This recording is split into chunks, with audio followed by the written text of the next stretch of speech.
Hello friends, my name is Nikhil Sani and you are watching Andor Academy. Today we are going to continue our NEET PYQ series for 11th Physics Chapter 5 Laws of Motion. This will be our last video for this series. So let's begin. Question number 61. So इस question में बोला गया है a balloon with mass m is descending down with an acceleration a. How much mass should be removed from it so that it starts moving up with an acceleration a? सो हमें question में क्या given है, एक balloon given है हमें, इस balloon का मास हमें m गिवन है एंड ये जो बलून है ये डाउनवर्ड डायरेक्शन में मूव कर रहा है और जिस एक्सीलरेशन से मूव कर रहा है वो एक्सीलरेशन कैसा गिवन है क्वेश्चन में हमें, ये less than acceleration due to gravity given है। अभी जो एक्सीलरेशन है ये लेस देन ग्रेविटी क्यों होगा, क्योंकि जब हमने केस पढ़े थे फ्री फॉल की कंडीशन, तो फ्री फॉल की कंडीशन में क्या होता है, जब कोई भी बॉडी फ्रीली डाउनवर्ड डायरेक्शन में मूव करती है तो उस पर जो एक्सीलरेशन लगता है वो किसके इक्वल होता है, एक्सीलरेशन ड्यू टू ग्रेविटी के। बट इस केस में बलून के केस में क्या हो रहा है, जो एक्सीलरेशन है वो हमें थोड़ा कम मिल रहा है एक्सीलरेशन ड्यू टू ग्रेविटी से।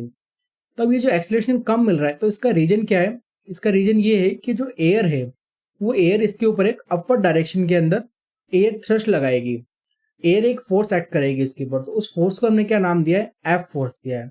ये जो एफ फोर्स है इसकी वजह से इसका एक्सीलरेशन रिड्यूस हो रहा है। एफ क्या है हमारा, एयर थ्रस्ट, उस एयर थ्रस्ट की वजह से इसका एक्सीलरेशन रिड्यूस हो रहा है। और इसमें फोर्सेस कौन कौन से ऐड कर रहे होंगे, अब डाउनवर्ड डायरेक्शन में इस पर एक फोर्स ऐड करेगा due to its mass mg and ये जो बलून है इसका मोमेंट कैसा है, डाउनवर्ड डायरेक्शन में एक्सीलरेशन a से मूव कर रहा है।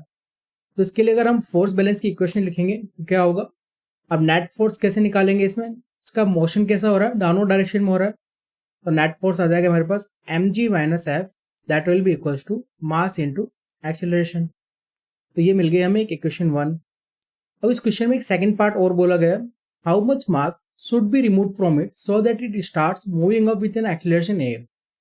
तो हमें इस क्वेश्चन में कैलकुलेट करना है कि इस बलून में से कितना मास हम रिमूव कर दें कि ये जो बलून है ये अभी डाउनवर्ड डायरेक्शन में मूव कर रहा था और ये बलून अपर डायरेक्शन में मूव करने लग जाए।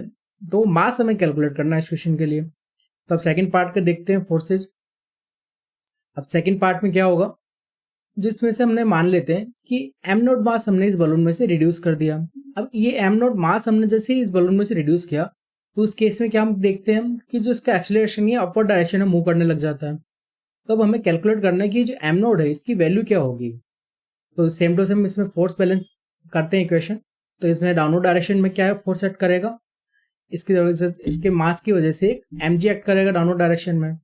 और अब इसमें से मास हमने एम नोट रिड्यूस कर दिया है तो मास क्या हो जाएगा इस बलून का, अब m minus M note into G and upper direction में एयर थ्रस्ट एक्ट करेगा एंड जो एक्स का एक्सेलरेशन होगा वो किसका हो जाता है, अपर डायरेक्शन में हो जाता है। तो इसके लिए अगर हम नेट फोर्स देखेंगे तो क्या मिलेगा हमें, F minus M note into ji that will be equal to m minus M note into A. Net force will be equal to mass into acceleration. अब क्या करते हैं, ये दोनों इक्वेशन से इनको हम ऐड कर देते हैं, तो माइनस एफ से प्लस एफ कैंसिल आउट हो जाएगा, ये इक्वेशन मिल जाएगी हमें m ji minus m g plus m note into ji that will be equal to m a minus M note A.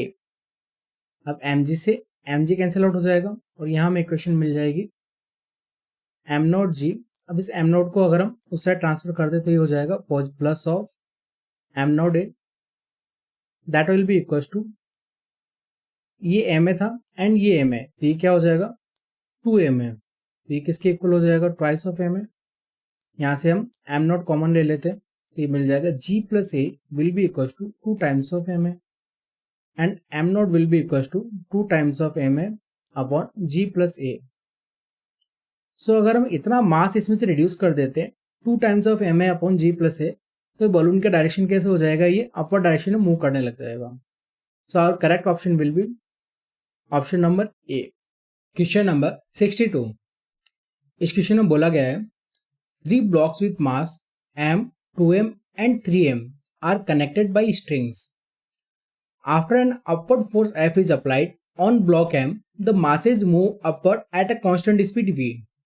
What is the net force on the block of mass 2m? G is acceleration due to gravity. So इस question में हमें क्या basically बोला गया है कि मास m है, इसका हमें दे रखा है कि जो मास m है ये कांस्टेंट वेलोसिटी से मूव कर रहा है एंड इसके ऊपर हमने फोर्स लगाया अपर डायरेक्शन में F, जिसकी वजह से इसके अंदर जो वेलोसिटी है वो कांस्टेंट है। तो क्वेश्चन में क्या गिवन है, वेलोसिटी कांस्टेंट है। और ये जो ब्लॉक्स हैं M, 2M एंड 3M, ये तीनों किससे कनेक्टेड है, स्ट्रिंग से कनेक्टेड है। अब स्ट्रिंग से कनेक्टेड इसका मतलब क्या होगा, जिस वेलोसिटी से ये मास m मूव करेगा उसी वेलोसिटी से 2m मूव करेगा एंड उसी वेलोसिटी से मास 3m मूव करेगा। मीन्स ये जो पूरा सिस्टम है हमारा, इसकी वेलोसिटी कांस्टेंट रहेगी क्योंकि एक स्ट्रिंग से अटैच कर रखा है इनको, और स्ट्रिंग स्ट्रेच नहीं होती है ना ही कंप्रेस हो रही है।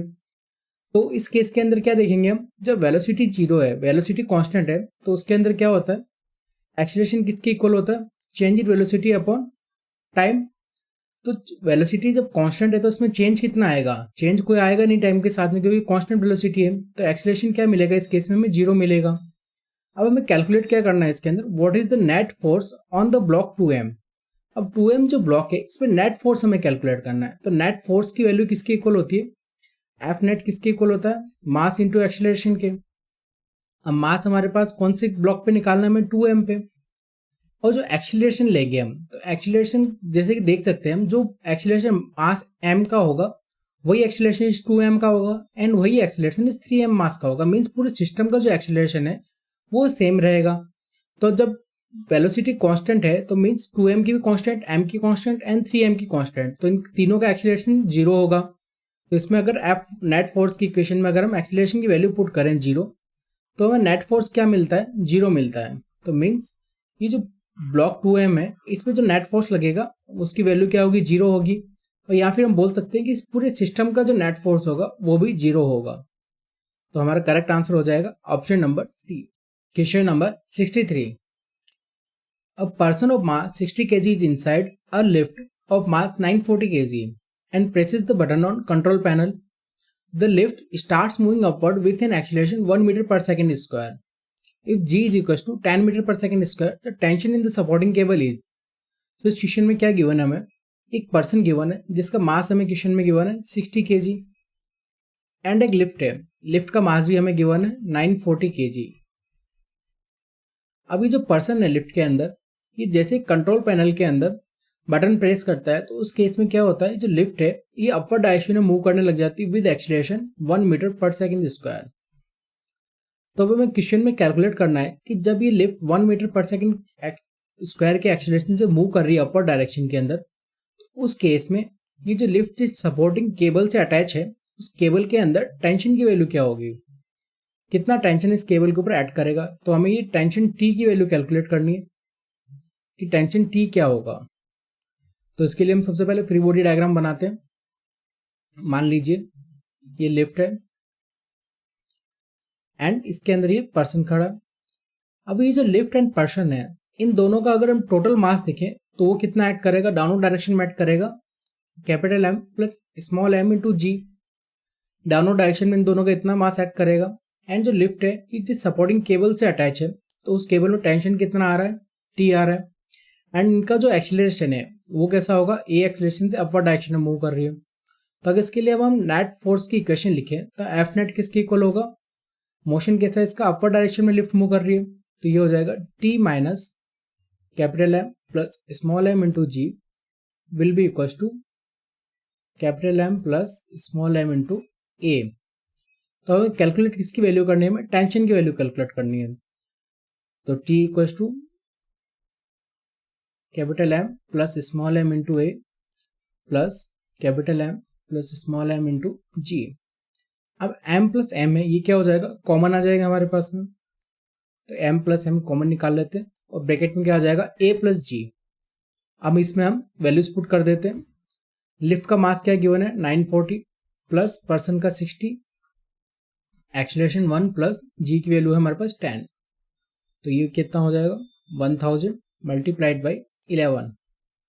तो ये आ जाएगा हमारे पास में 11,000 न्यूटन।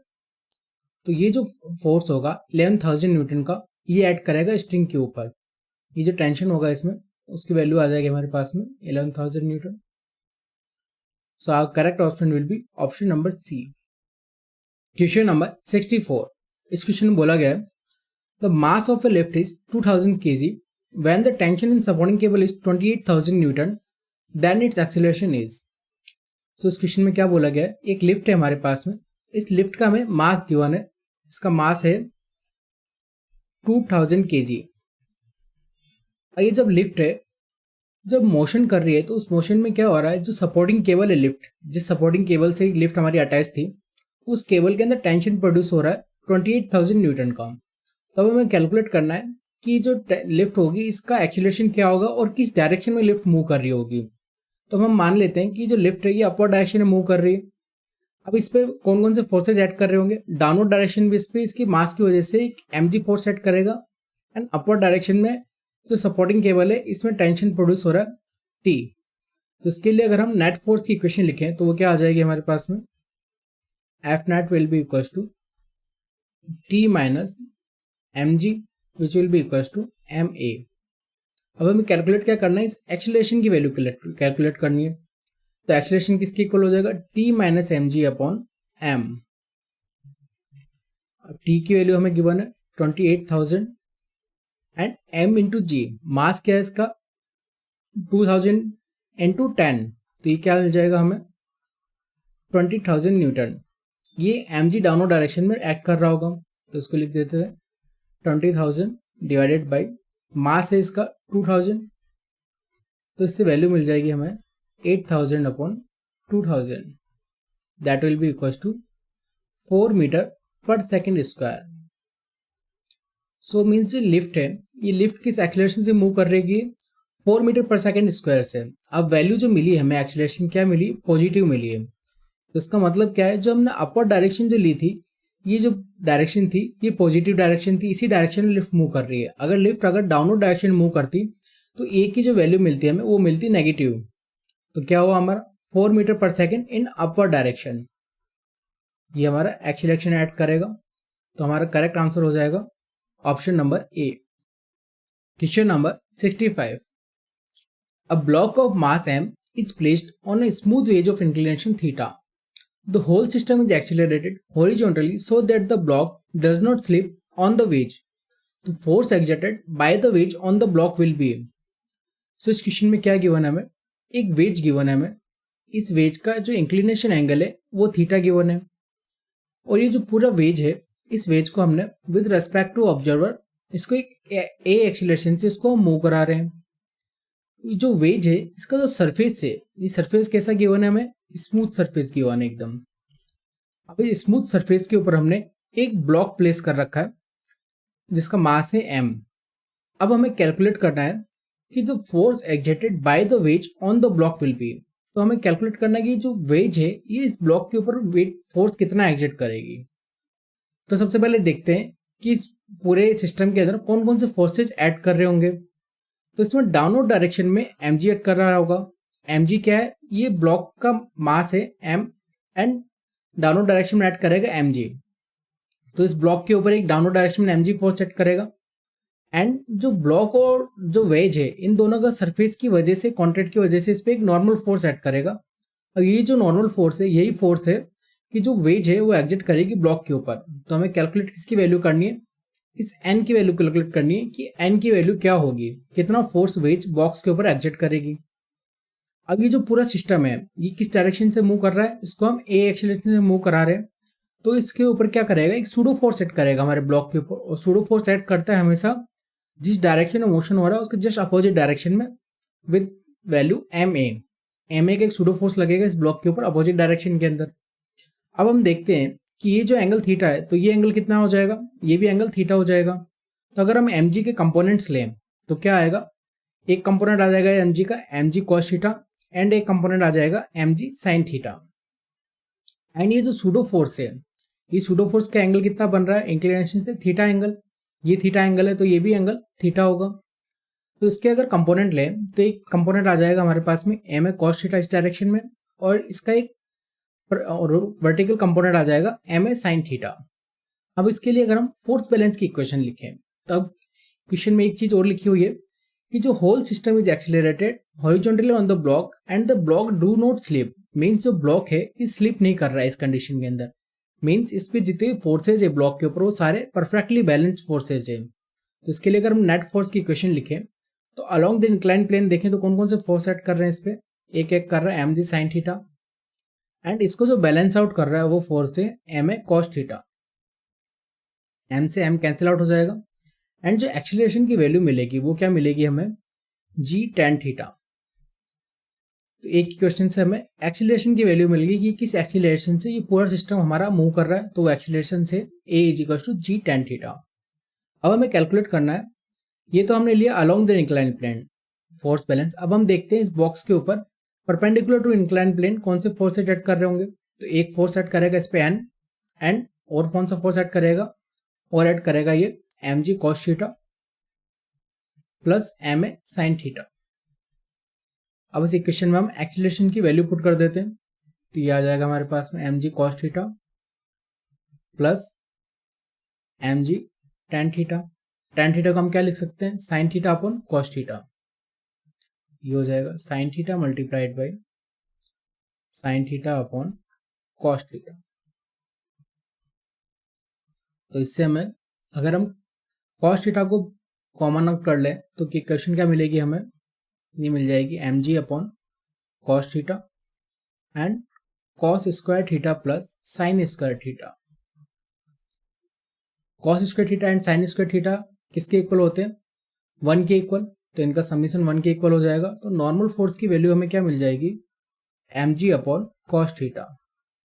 तो यही हमें क्वेश्चन में पूछा गया था कि जो फोर्स है वेज इस ब्लॉक के ऊपर कितना फोर्स लगाएगी, तो वो फोर्स होगा mg अपॉन cos थीटा के equal. So our correct option will be option number D, mg upon cos theta. Question number 66, a man weighs 80 kg. He stands on a weighing scale in a lift which is moving upward with an acceleration 5 meter per second square. What would be the reading on the scale? तो इस question में हमें क्या बोला गया है, एक person है, ये पर्सन एक लिफ्ट के अंदर खड़ा है, किसी एक वेट स्केल है इसके पास, इस वेइंग स्केल के ऊपर। अभी जो लिफ्ट है हमारी ये अपवर्ड डायरेक्शन में मूव कर रही है with an acceleration of 5 metre per second square. अब हमें कैलकुलेट करना है कि जब ये लिफ्ट 5 मीटर पर सेकेंड की स्पीड से अपवर्ड डायरेक्शन में मूव कर रही है तो उस केस में जो ये वेइंग स्केल है इसके ऊपर रीडिंग क्या आएगी। तो इसको देखने के लिए हम सबसे पहले देखते हैं कि जो पर्सन जब अपवर्ड डायरेक्शन में लिफ्ट पूरी मूव कर रही है, तो ये तो हम देख रहे हैं कि ऑब्जर्वर हमारा बाहर खड़ा है, लिफ्ट के बाहर कोई ऑब्जर्वर है, उसको ये लिफ्ट 5 मीटर पर सेकेंड की स्पीड से मूव करती हुई दिख रही है। पर अगर हम इस लिफ्ट के फ्रेम ऑफ रेफरेंस के अंदर चले जाएं तो उस केस में क्या होगा, अगर हम लिफ्ट के अंदर जाके इस पर्सन को देखें कि इस पे क्या फोर्सेस एक्ट कर रहे होंगे, तो वो देखेंगे हम कुछ इस टाइप से। ये हमारा ऑब्जर्वर जब लिफ्ट के अंदर जाके इस पर्सन को देखता है, अब पर्सन इसके ऊपर खड़ा है वेइंग स्केल के ऊपर, तो अब जब ये पर्सन है इस पर्सन के ऊपर क्या होगा, एक सूडो फोर्स सेट करेगा, क्योंकि जो लिफ्ट है, लिफ्ट के फ्रेम, लिफ्ट जो हमारी 5 मीटर पर सेकेंड की स्पीड से मूव कर रही है, तो जब लिफ्ट का मोशन अपवर्ड डायरेक्शन के अंदर है तो उस केस में क्या होगा, इस पर्सन के ऊपर डाउनवर्ड डायरेक्शन में सूडो फोर्स सेट करेगा। और सूडो फोर्स की वैल्यू क्या होती है हमेशा ma के इक्वल, जहां पे एक्सीलरेशन क्या होगा, जिस एक्सीलरेशन से ये लिफ्ट हमारी मूव कर रही होगी। और कौन सा फोर्स ऐड करेंगे इस पर्सन पे, डाउनवर्ड डायरेक्शन में इस पर्सन पे इसके मास की वजह से एक mg ऐड करेगा। एंड अब ये जो लिफ्ट होती है, लिफ्ट के अंदर जो वेइंग स्केल रखी है हमने, अब जो वेइंग स्केल जो रीडिंग दिखाती है हमें, वो रीडिंग क्या दिखाती है बेसिकली, वो हमें नॉर्मल फोर्स की रीडिंग दिखाती है, रिएक्शन फोर्स की, कि उस जो वेइंग स्केल ही कितना रिएक्शन फोर्स एग्जर्ट कर रही है, वही रीडिंग हमें उस वेइंग स्केल के अंदर देखने को मिलती है। तो अब जो पर्सन इस वेइंग स्केल के ऊपर खड़ा है तो क्या होगा, इसके ऊपर एक अपर डायरेक्शन में नॉर्मल रिएक्शन फोर्स एक्ट करेगा। अब ये जो नॉर्मल रिएक्शन फोर्स की वैल्यू होती है वही रीडिंग क्या होगी, वेइंग स्केल की रीडिंग की वैल्यू होगी। तो इसके लिए अगर हम फोर्स बैलेंस करें तो फोर्स बैलेंस की इक्वेशन कैसे लिखेंगे हम, N is equal to mg plus ma। तो यहाँ पे क्वेश्चन के अंदर हमें मास गिवन है, पर्सन का क्या गिवन है 80 kg, multiplied by acceleration due to gravity 10 plus 80 into acceleration, यहाँ पे लेंगे लिफ्ट का एक्सीलरेशन, ये गिवन हमें 5। तो इससे वैल्यू क्या आ जाएगी हमारे पास 800 plus 400, that will be equal to 1200 newton. तो जो वेइंग स्केल होगा ये रीडिंग शो करेगा हमें 1200 न्यूटन की। सो हमारा करेक्ट आंसर कौन सा हो जाएगा, option number D. Question number 67, तो इस क्वेश्चन में बोला गया है a monkey of mass 20 kg is Holding a vertical rope, the rope will not break when a mass of 25 kg is suspended from it, but it will break if the mass exceeds 25 kg. What is the maximum acceleration with which the monkey can climb up along the rope? तो इस question में हमें basically क्या given है, एक रोप है, इस रोप को हमने किसी वॉल से हैंग कर रखा है सीलिंग के ऊपर। अब इस रोप की एक कंडीशन गिवन हमें कि जिस रोप पे अगर हम मैक्सिमम 25 kg का कोई भी ऑब्जेक्ट अगर इस पे हम प्लेस करते हैं या फिर हैंग करते हैं इस रोप से, तो ये रोप ब्रेक नहीं होती है। तो उसके अंदर रोप के अंदर मैक्सिमम टेंशन कितना प्रोड्यूस होगा इस 25 kg से, वो कैलकुलेट करते हैं कि मास अगर हम 25 kg इस रोप से हैंग करते हैं तो डाउनवर्ड डायरेक्शन से फोर्स एक्ट करेगा एक mg, एंड इस mg की वजह से इस रोप के अंदर एक टेंशन प्रोड्यूस होगा। और वो टेंशन कैसा प्रोड्यूस हो रहा है, मैक्सिमम टेंशन प्रोड्यूस होगा कि अगर 25 kg से अगर मास हम इंक्रीज कर देते हैं तो क्या होगा, रोप ब्रेक हो जाएगी।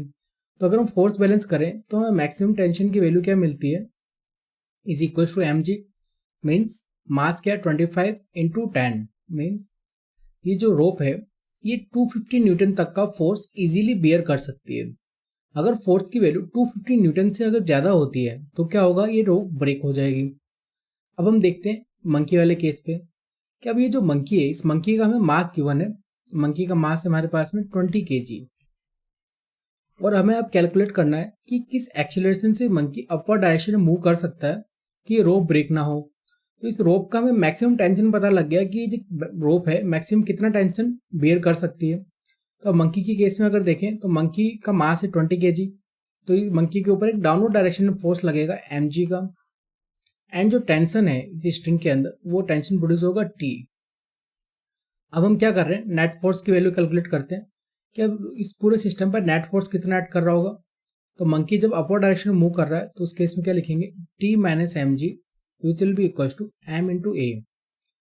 अब हमें क्वेश्चन में क्या कैलकुलेट करना है कि what is the maximum acceleration, हमें वैल्यू कैलकुलेट करनी है मैक्सिमम एक्सीलरेशन की।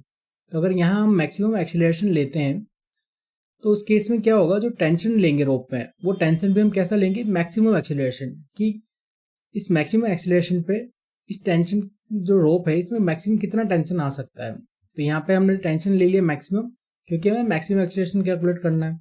अब इसमें वैल्यूज पुट कर देते हैं। मैक्सिमम टेंशन की वैल्यू क्या गिवन है हमारे पास, 250 न्यूटन माइनस mg, मंकी का मास है 20 एंड g की वैल्यू हम लेते हैं 10, that will be equal to mass यहाँ लेंगे मंकी का इंटू a मैक्स।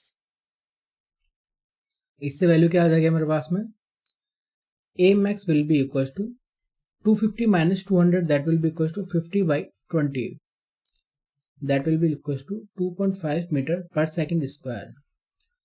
तो इससे हमें पता क्या लगता है कि जो मंकी है, ये मंकी अगर 2.5 मीटर पर सेकेंड स्क्वायर के एक्सीलरेशन से अगर अपर डायरेक्शन में मूव करता है तो उस केस में रोप ब्रेक नहीं होगी।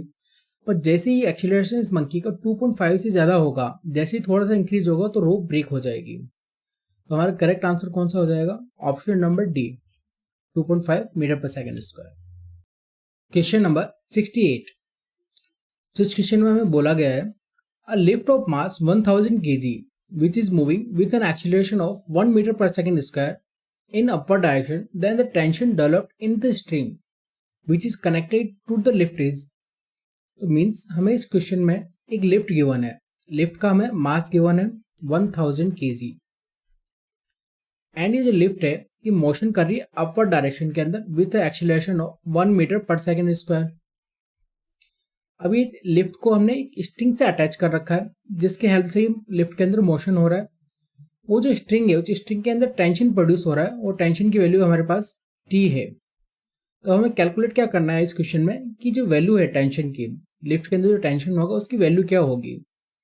तो इसके लिए हम इस पर फोर्स बैलेंस करते हैं। लिफ्ट के ऊपर डाउनवर्ड डायरेक्शन में क्या ऐड कर रहा होगा, mg फोर्स ऐड कर रहा होगा, एंड अपवर्ड डायरेक्शन में स्ट्रिंग के अंदर टेंशन प्रोड्यूस हो रहा है। तो इसके लिए अगर हम एफ नेट की इक्वेशन लिखें, नेट फोर्स किसके इक्वल हो जाएगा, T minus mg, that will be equal to mass into acceleration. अब टेंशन की वैल्यू हमें कैलकुलेट करनी है, तो T इक्वल टू किसके इक्वल हो जाएगा, mg प्लस m, एंड ये इक्वल हो जाएगा mg plus a। Mass lift का हमारे पास 1000 kg, g की वैल्यू हम लेते हैं 9.8, एंड एक्सीलरेशन लिफ्ट का हमें गिवन है 1 मीटर पर सेकेंड स्क्वायर। तो इससे वैल्यू मिल जाएगी हमें 1000 multiplied by 10.8 and that will be equals to 10,800 newton. तो जो टेंशन होगा स्ट्रिंग के अंदर वो टेंशन आएगा हमारे पास में 10,800 न्यूटन का। तो our correct option will be option number B. Question number 69. So इस क्वेश्चन में बोला गया है two masses as shown in figure are suspended from a massless pulley. The acceleration of the system when masses are left free is means हमें एक massless pulley से दो masses attach कर रखे हैं, एक मास है 10 kg का एंड एक है 5 kg का। अब हमें कैलकुलेट करना है कि जब पूरे सिस्टम को फ्री छोड़ देते हैं तो उस केस में सिस्टम का एक्सीलरेशन क्या होगा। तो उसके लिए हम इसका फ्री बॉडी डायग्राम बनाते हैं। अब जैसा कि देख सकते हैं कि 10 kg मास है, अगर ये 10 g जो मास लग रहा है तो ये मास ऑब्वियसली ज़्यादा है, तो इस पूरे सिस्टम की टेंडेंसी क्या होगी, वो इस डायरेक्शन में मूव करने की टेंडेंसी होगी टूवर्ड्स द 10 g मास। तो इसका अगर हम फ्री बॉडी डायग्राम देखें तो क्या होगा, इस 10 g मास है 10 kg का, इस पर डाउनवर्ड डायरेक्शन में कौन सा फोर्स एक्ट करेगा, mg फोर्स एक्ट करेगा एंड उसकी वैल्यू हो जाएगी 10 g। इस 5 के ऊपर 5 kg का मास है, इस पे भी डाउनवर्ड डायरेक्शन में एक 5g मास एक्ट करेगा एंड ये जो पूरी स्ट्रिंग है, स्ट्रिंग के अंदर इस मास की वजह से क्या होगा, टेंशन प्रोड्यूस होगा। और क्या होगा, जो पूरा सिस्टम है इसका एक्सीलरेशन इस डाउनवर्ड डायरेक्शन के अंदर होगा, क्योंकि जो 10g है ये 5g से ज़्यादा है, तो इसको जब फ्री छोड़ देंगे तो ऑब्वियसली टेंडेंसी होगी कि 10g मास डाउनवर्ड डायरेक्शन में मूव करेगा। तो हमें कैलकुलेट क्या करना है, the acceleration of the system when the masses are left free is. तो हमें एक्सीलरेशन की वैल्यू कैलकुलेट करनी है। उसके लिए हम फोर्स बैलेंस की इक्वेशन लिख लेते हैं दोनों अलग अलग मासेस के लिए। सबसे पहले हम 5 kg का मास है, इसके लिए फोर्स बैलेंस की इक्वेशन लिखेंगे तो क्या आएगी हमारे पास में, T minus 5g that will be equal to mass into acceleration, mass 5 into ए।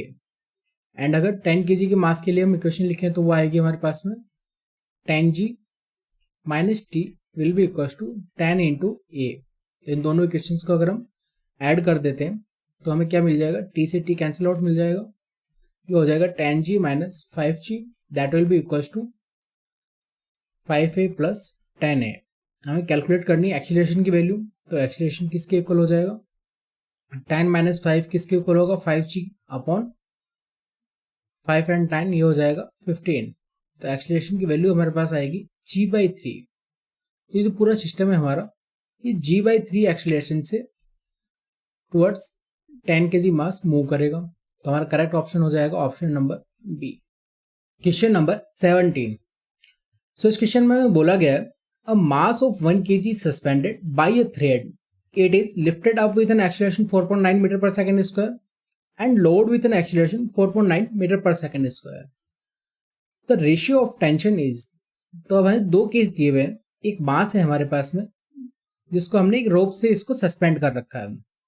और फर्स्ट केस में क्या करते हैं हम इसको अपवर्ड डायरेक्शन में इसको एक्सीलरेशन देते हैं with 4.9 metre per second square. तो उस केस में हमें कैलकुलेट करना है कि इस टेंशन जो स्ट्रिंग में टेंशन आएगा उस टेंशन की वैल्यू क्या होगी। सबसे पहले देखते हैं इसमें फोर्सेज कौन कौन से ऐड कर रहे होंगे। तो मास की वजह से एक डाउनवर्ड फोर्स ऐड करेगा mg एंड इस मास की वजह से एक ऑब्जेक्ट को जब हमने इससे हैंग कर रखा है तो स्ट्रिंग के अंदर टेंशन प्रोड्यूस होगा जिसकी वैल्यू हमने ले ली T1। तो अगर फर्स्ट केस के लिए अगर हम फोर्स बैलेंस की इक्वेशन लिखे तो क्या होगा, net force is equal to mass into acceleration. अब नेट फोर्स कैसे, जब पूरा सिस्टम अपवर्ड डायरेक्शन में मूव कर रहा है हमारा, तो उस केस में हो जाएगा T minus mg that will be equal to ma। So T1 will be equal to mg plus ma। अब जो मास है ब्लॉक का वो है 1 kg, तो यहाँ 1 पुट करेंगे तो वैल्यू क्या मिल जाएगी, सिंपली हमें g प्लस a। अगर आप सेकंड केस के लिए क्वेश्चन देखें तो उस केस में क्या हो रहा है, सेकंड केस में load with an acceleration 4.9 metre per second square. अब सेकंड केस में हम क्या कर रहे हैं, इसको डाउनवर्ड डायरेक्शन में एक्सीलरेशन दे रहे हैं 4.9 मीटर पर सेकंड स्क्वायर। तो हम सपोज कर लेते हैं कि उस केस के अंदर इस स्ट्रिंग के ऊपर जो टेंशन आ रहा होगा वो होगा T2। तो इसके लिए अगर हम नेट फोर्स की इक्वेशन लिखिए सेम टू सेम तो क्या मिलेगा हमें, F net will be equal to mass into acceleration. जब पूरा सिस्टम डाउनवर्ड डायरेक्शन में मूव करेगा तो उस केस में नेट फोर्स की वैल्यू क्या हो जाएगी हमारे पास में, ये हो जाएगी mg minus T will be equal to ma and t will be equal to mg minus ma। Mass 1 kg है तो ये सिंपली T2 की वैल्यू क्या मिल जाएगी हमारे पास में, g माइनस a। तो हमें क्वेश्चन में कैलकुलेट करना है कि T1/T2 का रेशियो क्या होगा। तो हमें कैलकुलेट करना है इन दोनों टेंशंस का रेशियो दोनों केस में। तो फर्स्ट केस में हो जाएगा G+A, सेकेंड में हो जाएगा G-A। G की वैल्यू हम ले लेते हैं 9.8 प्लस 4.9 अपॉन 9.8 माइनस 4.9। तो इसकी वैल्यू क्या मिलेगी हमें 3:1। तो T1/T2 है, ये हमें कैलकुलेट करना है कि दोनों केस के अंदर जो रेशियो होगा टेंशंस का वो क्या होगा, वो मिलेगा हमें 3:1। तो हमारा करेक्ट ऑप्शन कौन सा हो जाएगा, option number C. Question number 71। तो इस क्वेश्चन में बोला गया है a mass of m is placed on a very smooth wedge resting on a surface without friction.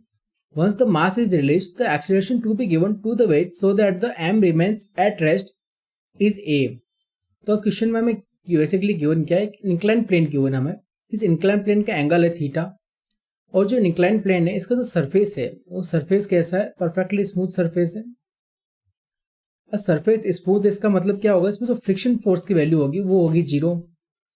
अब हमें इस ब्लॉक को इस स्मूथ वेज के ऊपर अगर इसको रेस्ट की कंडीशन में रखना है इसको, तो उसके लिए हम क्या करना पड़ेगा, तो उसके लिए हम ये जो वेज है इस वेज को हम एक एक्सेलरेशन देते हैं ए। अब वेज को जब हम एक्सेलरेशन देंगे तो उससे क्या होगा, ये जो ब्लॉक है इस ब्लॉक के ऊपर एक सूडो फोर्स एक्ट करेगा। सूडो फोर्स एक्ट करता है जिस डायरेक्शन में हम एक्सेलरेशन दे रहे हैं उसके जस्ट अपोजिट डायरेक्शन के अंदर। तो अगर हम सपोज करते हैं इसको हम एक्सेलरेशन दे रहे हैं इस डायरेक्शन में, तो इस पर एक सूडो फोर्स एक्ट करेगा just opposite to the direction M. तो हमें कैलकुलेट करना है कि जो एक्सेलरेशन होगा इसकी वैल्यू क्या होगी। तो इसके लिए सबसे पहले हम इसका फ्री बॉडी डायग्राम बनाते हैं कि कौन कौन से फोर्सेज इस पे एक्ट कर रहे होंगे। तो ये जो ब्लॉक है इस ब्लॉक के ऊपर इसका एक मास होगा, मास की वजह से इस पे डाउनवर्ड डायरेक्शन में mg एक्ट करेगा। अब ये जो mg फोर्स है इस mg फोर्स के दो कंपोनेंट आएंगे, एक आएगा हमारे पास में mg sin थीटा एंड एक कंपोनेंट होगा mg cos थीटा। अब जो सूडो फोर्स है, सूडो फोर्स की वजह से क्या हो रहा है, सूडो फोर्स एक्सेलरेशन इस डायरेक्शन में ऐड कर रहा है, तो सूडो फोर्स मोशन के जो अपोजिट डायरेक्शन में ऐड करेगा ma। तो इस सूडो फोर्स की वजह से इसके दो कंपोनेंट आएंगे, एक तो आएगा इसका ma cos थीटा और दूसरा कंपोनेंट आएगा इसका ma sin थीटा। तो अब हमें कैलकुलेट करना है इसकी कंडीशन क्या होगी। तो सबसे पहले अगर ब्लॉक हमारा मास जो है ये अगर रेस्ट की कंडीशन में रहता है तो उस केस में क्या होगा, जो फोर्सेज है अलोंग द इंक्लाइन प्लेन वो एक दूसरे को बैलेंस आउट करेंगे। तो उसके लिए क्या लिखेंगे हम, mg sin theta will be equal to ma cos theta, m से m कैंसिल आउट हो जाएगा एंड जो एक्सेलरेशन की वैल्यू आएगी वो क्या आ जाएगी हमारे पास में, g sin theta by cos theta that will be equal to g tan theta. तो इससे हमें मिल गया कि जो वेज है इसको अगर a equal to g tan theta acceleration से अगर मूव कराते हैं तो उस केस में क्या होगा, ये जो ब्लॉक है ये अपनी रेस्ट के कंडीशन में रहेगा और ये मूव नहीं करेगा। तो अगर हम जो एक्सेलरेशन हमने लगाया था वो किस डायरेक्शन में लगाया था, लेफ्ट डायरेक्शन के अंदर। तो हमारा करेक्ट ऑप्शन कौन सा हो जाएगा, acceleration a is applied to the left end उसकी जो वैल्यू होगी वो क्या आएगी, a equal to g tan theta. Question number 72। So इस क्वेश्चन में बोला गया है a monkey is descending from the branch of a tree with constant acceleration. If the breaking strength of branch is 75% of the weight of the monkey, the minimum acceleration with which the monkey can slide down without breaking the branches।